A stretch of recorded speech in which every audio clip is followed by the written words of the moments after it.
Ce que je retrouve souvent chez les patients, c'est la peur, l'émotion, la peur et le contrôle.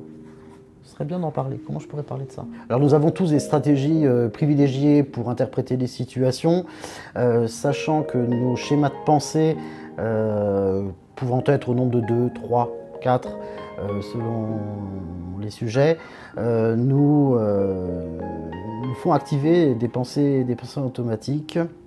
Alors souvent négatives, ce qui induit évidemment des pensées, des comportements, des émotions associées.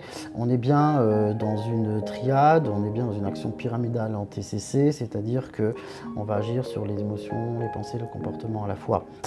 En répétant toujours les mêmes stratégies, on s'aperçoit que les relations interpersonnelles vont être souvent marquées soit par des conflits, soit par des replis, soit par des situations tout à fait inadaptées. Ce qui est très parlant, ce sont les anticipations. On va prévoir effectivement le négatif, on va finalement se créer certaines émotions, des pensées et des comportements qui vont nous être préjudiciables ou préjudiciables pour les autres. Il ne s'agit absolument pas de dire tel schéma de pensée est bon, tel schéma de pensée est mauvais, simplement savoir si tel schéma de pensée qui a été utile, jusque-là c'est bien pour ça qu'il est présent, si ce schéma de pensée-là est encore utile à aujourd'hui et en tout cas à quelle intensité.